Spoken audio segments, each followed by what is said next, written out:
Mutongoria wa Azimio la Umoja One Kenya Raila Odinga oretie thirikari icarie njira ingi cia gwetha mbeca cia uthii wa nambere handu ha kuongerera a Kenya magoti. Odinga augite thirikari ya Kenya Kwanza irathie nambere guturithia a Kenya kumana na murigo uria maigireire ciande riri thogora wa muturire uthiete nambere kuhatika aingi. Aretie ari kaunti-ini ya Homa Bay hindi ya kuruguria mubango wa kwandikithia amemba eru a kiama kia ODM.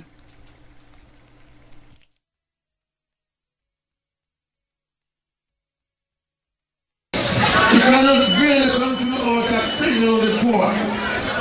That's how not to do it. To stimulate a stagnating economy, to stimulate an economy that is under recession, you need to put money in the people's pockets. You need to introduce programs like Kazi Mtaani, Kazi kwa vijana, so that money is put in the pocket of the youth. That way you'll be able to trigger growth. You will stimulate the economy and growth will arise.